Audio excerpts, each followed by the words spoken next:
Good evening everyone, मेरा नाम है राहुल और आप देखना शुरू कर चुके हो टीचिंग वॉरियर चैनल। हम लोग देंगे आपको सीडीपी का प्रैक्टिस सेट। शाम का हुआ है टाइम 7 PM के समथिंग ये वीडियो अपलोड हो जाएगी आपको, ठीक है। और कुछ लोग कहते हैं सर लाइव नहीं पढ़ाते, तो मैं लाइव नहीं पढ़ाता, उसमें टाइम वेस्ट बहुत होता है ना, तो इतना टाइम मेरे पास है और ना मैं चाहूँगा कि आप लोग इतना टाइम अपना वेस्ट करें। तो पहले क्वेश्चन से स्टार्ट करेंगे, प्लीज़ लाइक कीजिएगा अच्छा लगे तो।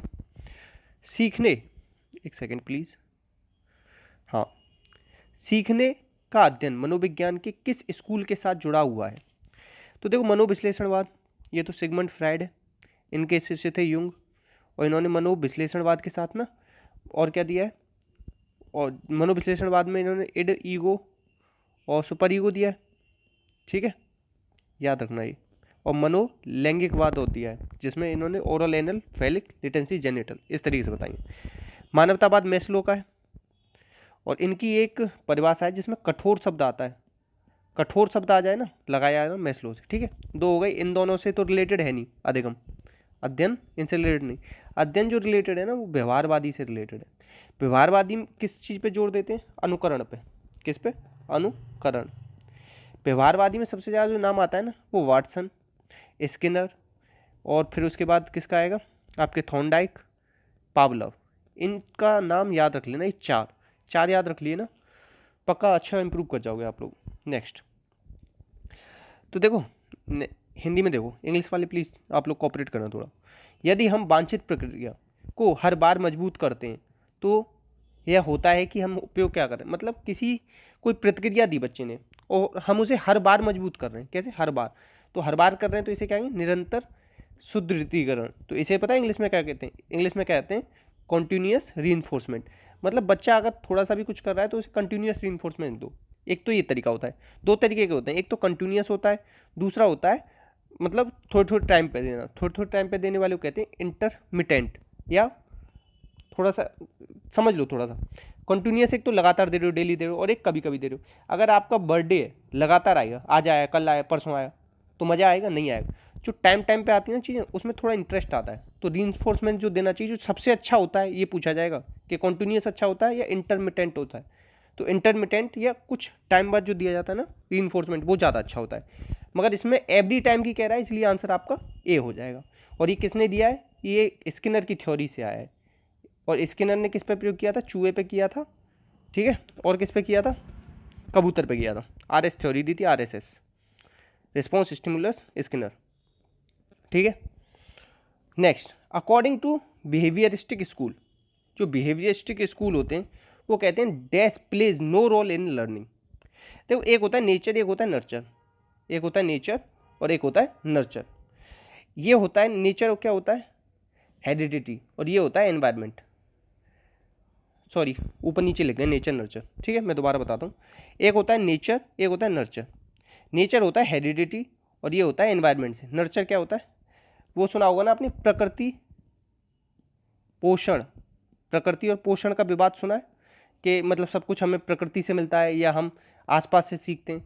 तो बिहेवियरिस्टिक क्या है? वो तो कहते हैं कि हम जो कुछ है, हम मेरे को कैसा भी बच्चा दे दो, मैं तो चोर डाकू कुछ भी बना दूंगा उसे। वाटसन ने कहा है ना कि 1 दर्जन बच्चे दे दो मुझे, मैं उन्हें चोर के बच्चे को सिपाही बना दूंगा, सिपाही के को चोरी बना दूंगा, कुछ भी बना दूंगा। तो वो कभी भी, जितने भी बिहेवियरिस्टिक हैं, जैसे कि वॉटसन है, वो कभी भी इस बात पर भरोसा नहीं करते कि हम नेचर से हमें कुछ मिला है। उन्होंने हमेशा किस चीज़ पर भरोसा करते हैं? एक्सपीरियंस से सीखते हैं हम, नर्चर से सीखते हैं, पनिशमेंट से सीखते हैं, मगर कभी भी नेचर से नहीं सीखते, ठीक है। तो बहुत सारे बच्चे जो नहीं पढ़ते ना, तो वो लोग पनिशमेंट लगा के आ सकते हैं इसका आंसर। मगर ये चीज़ ध्यान रखना, अकॉर्डिंग टू बिहेवियरिस्टिक पूछ रहा है ये, व्यवहारवादियों के अनुसार। हिंदी वाले भी देख लें, व्यवहारवादियों के स्कूल के अनुसार सीखने की भूमिका में कौन नहीं निभाता है? तो ये हो जाएगी क्या? प्रकृति। प्रकृति को क्या कहते हैं? नेचर, ठीक है। और नेचर कहाँ से आता है? हेरिडिटी, मतलब माता पिता, अनुवांशिक जो गुण होते हैं, ठीक है। नेक्स्ट देखो, सुदृढ़ीकरण के डैश शेड्यूल प्रतिक्रियाओं की संख्या पर आधारित होते हैं, जबकि सुदृढ़ीकरण के डैश शेड्यूल बीते हुए समय पर आधारित होते हैं। तो देखो ये क्या है? अनुपात और अंतराल होगा इसका आंसर। क्या होगा? अनुपात और अंतराल। जो इंग्लिश में समझाऊं, हिंदी में नहीं उतना अच्छा बैठेगा ये question. Dash schedule of reinforcement are based on number of response. जो नंबर ऑफ रेस्पॉन्स होते हैं ना, वो रेशियो होता है हमेशा। नंबर ऑफ रेस्पॉन्स कहीं पर भी आपको लिखा आ जाए ना, वो रेशियो से रिलेटेड होगा। और कभी भी आपसे कहते हैं कि टाइम टू टाइम दे रहे हैं, तो टाइम टू टाइम क्या होता है? इंटरवल होता है। ऐसे याद रख लो, मैंने ऐसे याद किया हुआ है बहुत पहले से ही। तो आंसर क्या हो जाएगा इसका? डी। नेक्स्ट देखो, जो सकारात्मक सुदृढ़ीकरण होता है ना, रीइंफोर्समेंट कहते हैं इसे, पुनर्बलन ऐसे समझ लो। डैश एक व्यवहार की संभावना और नकारात्मक सुदृढ़ीकरण की एक व्यवहार की ये करता है। तो क्या करते हैं रीइंफोर्समेंट, क्या करता है रीइंफोर्समेंट? देखो एक चीज़ याद रखना, चाहे पॉजिटिव रीइंफोर्समेंट दे रहे हो मतलब सकारात्मक, चाहे नेगेटिव दे रहे हो, वो हमेशा बढ़ाता है। क्या कराता है? व्यवहार की संभावना को बढ़ाता है। अब देखो बहुत सारे लोगों ने आपको गलत पढ़ाया होगा, मगर मैं बता दे रहा हूँ जो सही चीज़ है। जैसे कि बहुत सारे लोग कहते हैं कि नेगेटिव रीइंफोर्समेंट है दंड देना, मगर वो नेगेटिव पनिशमेंट है। ठीक है, नेगेटिव रीइंफोर्समेंट होता है जैसे कि आप लोग अभी पढ़ रहे हो और जैसे अभी ये जनरेटर चला तो ये क्या है, मेरे को डिस्टर्ब कर रहा है। अब क्या हो कि इस जनरेटर को यहाँ से हटा दिया जाए और कहीं शिफ्ट कर दिया जाए, या इसकी जगह साइलेंट जनरेटर ले आऊँ, साइलेंट वाले जो आ रहे हैं, तो वो होगा नेगेटिव रीइंफोर्समेंट। कोई बच्चे पे पेंसिल नहीं है या पेंसिल टूट गई, मैं उसे पेंसिल दे दूँ, नेगेटिव मतलब उस समय वो चीज़ उसे परेशान कर रही है, इस सेंस में आता है। मगर बहुत सारे लोग कहते हैं नेगेटिव रीइंफोर्समेंट है, पिटाई वगैरह लगा दो, तो ये वो नहीं होता, इस चीज़ को याद रखना। और ये क्या करता है, व्यवहार की संभावना को हमेशा बढ़ाएगा। ठीक है, नेक्स्ट, अगर अभी भी डाउट है ना तो आप लोग कमेंट में पूछ लेना, मैं बता दूंगा आपको। मनोवैज्ञानिक विकास के किस चरण में बच्चे शर्म और अपराध, ये पता है किससे लिया गया है? ये लिया गया मनो सामाजिक थ्योरी है आपने, मनोसामाजिक। ठीक है, ये क्या है, किसने दिए? ये एरिक्सन ने दिए, एरिक्सन। ठीक है, इन्होंने कितनी अवस्था बताई? 8। पहली क्या है? Trust versus mistrust. दूसरी क्या है? Same and doubt. आ गई ना ये सेम एंड डाउट, शर्म और अपराध। ये कहाँ आती है? 18 से लेके ये आती है आपकी 3 साल के बीच में। ये किस में आएगी? प्री स्कूल में आएगी। ठीक है, याद रखना। और इनकी एक किताब है, मनोसामाजिक वालों की किताब है, किसकी? एरिक्सन की। तो एरिक्सन ने जो किताब दी है वो वाली बहुत ज़्यादा पूछी गई है, तो उसका नाम है चाइल्डहुड एंड सोसाइटी। एरिक्सन की किताब क्या है? ECS, ऐसे याद रख लेना। एरिक्सन की किताब कौन सी है? Childhood and society. ठीक है, याद रखना, 1963 में लिखी थी ये इन्होंने। और इन्होंने एक टर्म और दिया है, लाइफ क्राइसिस, लाइफ क्राइसिस। ठीक है, इस चीज़ को याद रखना। और आइडेंटिटी क्राइसिस। ठीक है, क्राइसिस याद। इंग्लिश में ना एक एक नाम होता है, हिंदी में एक एक के 10-10 नाम होते हैं, इसलिए बहुत ज़्यादा टफ हो जाता है याद करना। और इसी को जो मनोसामाजिक मैंने बोला था ना, इंग्लिश में बोलते हैं psycho social theory, psycho social theory. ठीक है, बहुत बार इंग्लिश में नाम दे देता है, तब हिंदी में ना जो पढ़ते हैं उनकी दिक्कत होने लग जाती है। ठीक है, याद रखना। नेक्स्ट क्वेश्चन देखो, अब ये कह रहा है कि IQ की अवधारणा का श्रेय किससे जाता है? तो देखो, अब इसमें तो एक ही नाम दिया है, इसीलिए कन्फ्यूजन हो ही नहीं सकता, क्योंकि IQ के साथ 2 नाम बहुत ज़्यादा दिक्कत करते हैं, एक तो स्टर्न, एक है टर्मन। ठीक है, अब कुछ लोग सोचते हैं स्टर्न ने दिया, कुछ लोग सोचते हैं टर्मन ने। स्टर्न ने काम शुरू किया था IQ पे 1912 में। टर्मन ने फाइनल फार्मूला दिया था, MA/IQ का फार्मूला क्या होता है IQ निकालने का? MA/C/100। ये जो फाइनल फार्मूला था ना, ये टर्मन ने दिया था 16 में। स्टार्टिंग जो की थी वो स्टर्न ने की थी, मगर इसमें केवल एक ही नाम दे रखा है स्टर्न, तो इसीलिए आप लगा के आ जाएंगे डी। अल्फ्रेड बिने ने तो क्या इंटेलिजेंस टेस्ट किया था सबसे पहले, कब किया था? 1905 में। 1908 में इन्होंने क्या दिया था? मानसिक आयु का संप्रत्यय दिया था। ठीक है, स्पीयरमैन सांख्यिकी से रिलेटेड है, सांख्यिकी याद रखना। और जनरल और स्पेशल 2 प्रकार की इंटेलिजेंस बताई इन्होंने। द्विकारक सिद्धांत ऐसे पूछेगा कि द्विकारक सिद्धांत किसने दिया है, तो आप क्या करके आएंगे द्विकारक सिद्धांत में? आप करके आएंगे स्पीयरमैन। ठीक है, याद रखना। और जनरल इंटेलिजेंस ना वो सब में पाई जाती है। ठीक है, जनरल इंटेलिजेंस सब में पाई जाती है वाली, और जो 5% होती है ना, वो क्या होती है? स्पेशल। अब द्विकारक सिद्धांत तो स्पीयरमैन का है। अब कोई कह दे आपसे कि अब ऐसे कह दे कोई दोहरा कारक सिद्धांत, रुको लिख देता हूँ अलग से, फालतू आपको कन्फ्यूजन हो। इनका तो क्या है? द्विकारक सिद्धांत। अब एक और कह दिया आपसे दोहरा कारक सिद्धांत। दोहरा कारक सिद्धांत किसका है? हर्ज़बर्ग का, हर्ज़बर्ग। मैंने याद ऐसे किया, किसी भी जो पढ़ा हुआ है ना उसे दोहराने में हर्ज नहीं रखना चाहिए। ठीक है, ऐसे याद रख लेना। नेक्स्ट क्वेश्चन देखो, जो रीढ़ की हड्डी होती है, हृदय के विकास से पहले, हृदय से पहले क्या बनती है? रीढ़ की हड्डी। तो ये निम्न में से कौन सी प्रकृति को दर्शाता है? तो ये 2 तरीके का होता है, एक तो सेफेलोकॉडल, एक प्रॉक्सिमोडिस्टल।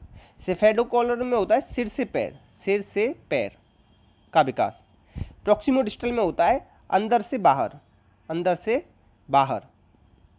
तो अंदर क्या है, सबसे पहले रीढ़ की हड्डी अंदर बन रही है, फिर उसके बाद ही तो आएगा आपका दिल, उसके बाद में ही तो आएगा ना, समझ रहे हो ना आप। तो क्या हो जाएगा इसका हो जाएगा प्रॉक्सिमो डिस्टल, ठीक है, याद रखना क्या हो जाएगा, अंदर से बाहर। और एक चीज़ याद रखना, कहते हैं कि हमारा विकास कैसा होता है, तो विकास हमारा सामान्य से विशिष्ट की ओर चलता है। और आगमन विधि कैसे चलती है, आगमन विधि विशिष्ट से सामान्य चलती है, दोनों चीज़ों में अंतर है, याद रखना, ठीक है। नेक्स्ट, इसमें से कौन सा द्वितीयक पुनर्वलन का उदाहरण है, मतलब सेकेंडरी रीइंफोर्समेंट, सेकेंडरी रीइंफोर्समेंट। तो देखो आइसक्रीम, पोशाक और रस, ये सब प्राइमरी है। देखो दो होते हैं, एक तो प्राइमरी रीइंफोर्समेंट होता है, एक सेकेंडरी। प्राइमरी में आता है हवा, पानी, खाना, ये सब आता है प्राइमरी रीइंफोर्समेंट। अभी ना नवंबर में हुआ था, नवंबर में प्री बीएड का पेपर हुआ था राजस्थान का, तो वहाँ पे यही क्वेश्चन आया था कि एक टीचर एक बच्चे को बिस्किट देता है, तो कैसा उदाहरण है। तो बहुत सारे लोगों ने गलत कर दिया था, जबकि वो कैसा होगा, प्राइमरी रीइंफोर्समेंट होगा, बिस्किट वगैरह देना, ठीक है, तो याद रखना। और सेकेंडरी में क्या आ जाएगा, धन, इसका आंसर क्या हो जाएगा सेकेंडरी का, धन, ठीक है, आंसर क्या हो जाएगा, सी, धन हो जाएगा इसका आंसर, धन है सेकेंडरी रीइंफोर्समेंट। नेक्स्ट, जीन पियाजे के अनुसार, पियाजे कहाँ के थे, स्विट्जरलैंड के थे, किस पे प्रयोग किया था, 3 बच्चों पर, उसमें 2 लड़कियां थीं, 1 लड़का था, ठीक है, 1 बॉय था, याद रखना इतनी चीज। के दौरान बच्चों की मूर्त नहीं, ये अमूर्त है, आप पीछे छूट गया है, अमूर्त तर्क और तर्क कौशल विकसित हो जाते हैं। बच्चों में अमूर्त तर्क कब आते हैं, देखो इन्होंने 4 अवस्थाएं दी थी, कितनी अवस्था, 4 अवस्था। सबसे पहले स्टार्टिंग कहाँ से होती है, संवेदी पेशी, जन्म से लेके 2 साल। फिर कहाँ से आती है, पूर्व संक्रियात्मक 2 से 7, फिर आती है मूर्त 7 से 11, फिर आती है अमूर्त 11 से 15। तो इनकी जो अमूर्त विकास तर्क आता है ना, ये आता है औपचारिक में, आज से अमूर्त, आज से औपचारिक। अब एक चीज़ याद रखना, एक क्वेश्चन आता है तर्क कब करना स्टार्ट कर देता है बच्चा, तो वो 7 से 11 में। या ये आता है कि कंजर्वेशन मतलब कि एक छोटी बोतल में भी उतना ही पानी है और एक पतली बोतल में भी उतना ही पानी है, तो ये नहीं कहेगा कि पतली बोतल में ज़्यादा पानी है, ठीक है, तो कंजर्वेशन भी कहाँ आता है, मूर्त में। एक क्वेश्चन बहुत आता है कि ईगोसेंट्रिक कहाँ होता है बच्चा, या एनिमिज्म कहाँ आता है, एनिमिज्म समझ रहे हो ना, कि जितनी भी मेरी डॉल खाना खा रही है। ईगोसेंट्रिक मतलब वो अपने ही आप को देखता है और किसी की चीज़ों को कोई नहीं समझता, मतलब अगर वो खेलने गया है तो जब तक उसका पेट नहीं भरेगा तब तक वो मम्मी को खिलाता रहेगा, उसे इस बात से फ़र्क नहीं पड़ता कि वो उसकी मम्मी थक गई तो वो भी मतलब ये सोचे कि बैठ जाऊँ, तो ये ईगोसेंट्रिक होता है। ये कौन सी अवस्था होती है, ये होती है दूसरी। संवेदी पेशी में क्या आता है, वस्तु स्थायित्व आता है। और एक चीज़ याद रखना, आजकल बहुत पूछा जा रहा है कि वस्तु स्थायित्व तो पहली जो पियाजे की अवस्था है ना, क्योंकि सारे क्वेश्चन पूछे जा चुके हैं तो अब डीपली पूछता है। इसकी 6 सब स्टेज हैं और जो सबसे आखिरी है ना वो 18 से 24 महीने के बीच में आती है। तो ये वस्तु स्थायित्व तो 18 से 24 महीने के बीच में आता है, ठीक है, इस चीज़ को याद रखेंगे, बिल्कुल दिमाग में रख लेना कि इसकी 6 सब स्टेजेज हैं पहली वाली की। आंसर क्या हो जाएगा इसका, आंसर हो जाएगा बी, ठीक है। बहुत कुछ बता रहा हूँ, इस तरीके से अगर पढ़ोगे ना तो कोई रोक नहीं सकता। प्लीज़ शेयर करना, 10 क्वेश्चन थे, पूरा दम लगाया पढ़ाने में। बाकी ना कल एक बच्चे का मैसेज आया कि सर एक टीचर हैं, वो मतलब एक चैनल है उस पर करा रहे थे क्वेश्चन, तो मैंने कहा लिंक दो, तो उन्होंने लिंक दिया, तो उन्होंने कहा कि सर मेरे तो 20 ही आ पाए, मैं आपसे पढ़ रहा हूँ। तो मैंने जाके देखा जितने भी प्रीवियस ईयर पेपर हो रहे हैं ना उनमें से उन्होंने क्वेश्चन निकाले, और टफ जितने भी टफ आते हैं ना, हर पेपर में आते हैं 2-3, तो वो सारे एक साथ करा दिए। तो ऐसी वीडियो पे भरोसा मत रखो, मिक्स क्वेश्चन आते हैं हमेशा पेपर में। जितना करा रहा हूँ करते जाओ, बाकी मेरे ऊपर भरोसा रखना, अच्छा जाएगा पेपर। या किसी भी प्रीवियस ईयर पूरा पेपर करो, तब पता पड़ेगा कितना आपको समझ में आए। जितनी बातें बोलता हूँ ना एक एक बात उस पेपर में दिख जाए तब कहना। तो भरोसा रखो, वीडियो को शेयर करो ज़्यादा से ज़्यादा, डेली देखो, बूंद बूंद से घड़ा भरना है, बाकी तैयारी ज़्यादा से ज़्यादा करो। इसी के साथ हंसते रहो, मुस्कुराते रहो, लाइक करो, कमेंट करो कुछ ना समझ में आए हो तो, और बाकी जय हिंद जय भारत।